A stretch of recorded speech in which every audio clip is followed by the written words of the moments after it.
రోజు పిల్లల పండుగ ఈనాడు, ఎల్లరు మరువరు ఏనాడు. తన ఎదపైన చాచాజీ ఎర్ర గులాబీ నిలిపాడు. పిల్లల సుందర వదనాలే చల్లని మదిలో నిలిపాడు.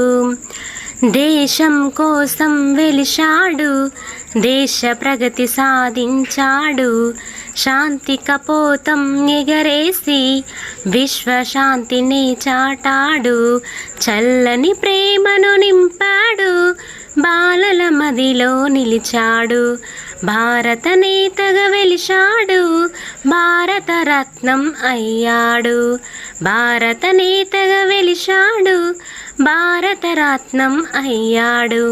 పసిడి పాపల చాచాజీ పుట్టినరోజు ఈరోజు, పిల్లల పండుగ ఈనాడు.